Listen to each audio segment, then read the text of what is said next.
Yes, once again, welcome. I would like to share a reflection with you. I believe that these reflections that I'm sharing with you has been a blessing not only to you, but also to me as well, because as I do share with you, I also enjoy the blessings that I receive from them.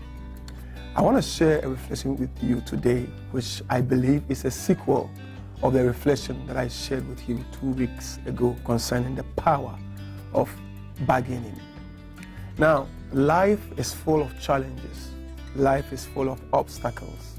Life is full of ups and downs. That is what life is. And sometimes not what we want is what we get. And sometimes the very things that we want, we have to fight for it. That is what life is all about. And because of that, you have to live by certain disciplines, certain principles, and principles must be self-imposed. And until then, we can never achieve what we are looking for. But some people disqualify themselves from certain disciplines in life because the competition is too keen.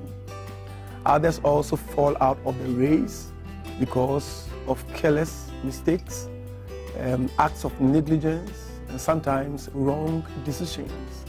Now, to such people, they don't value what they have until they lose it. And it's only when after they lose it, then they realize that they've lost something great. And by that time, it will be too late.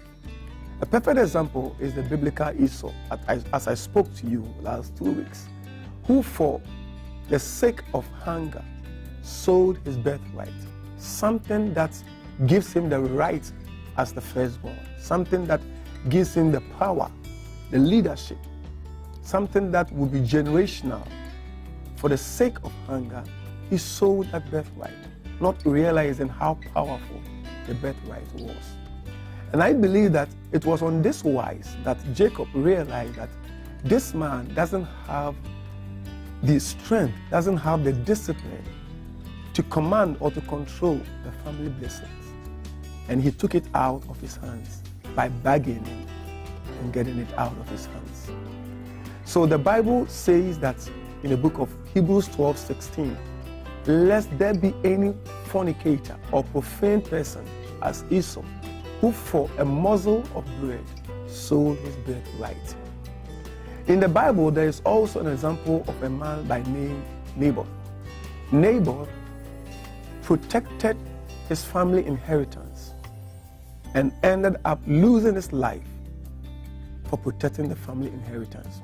When the king offered to pay for the vineyard at any price that Naboth would ask for.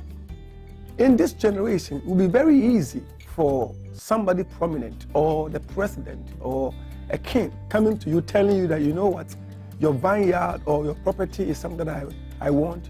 I will offer you any amount of money that you will ask for because it is close to my palace.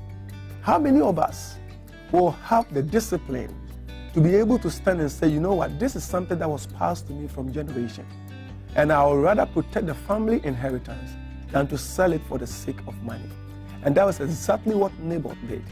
He protected the family inheritance with his life. Sometimes we lose sight of the very gifts, of the very things that God has given us, and we sell them cheaply because of instant gratification, instant results. And this is something that I want to share with you, that no matter what happens, no matter what it takes, protect what is valuable to you and never allow it to slip it out of your hands so easily. This is a reflection for you.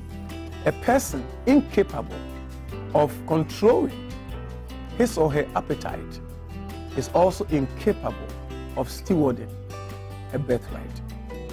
Once again, I am Apostle Arnold, and I will come to you another time with a reflection that will be a blessing to you. Until then, have a blessed day. Bye-bye.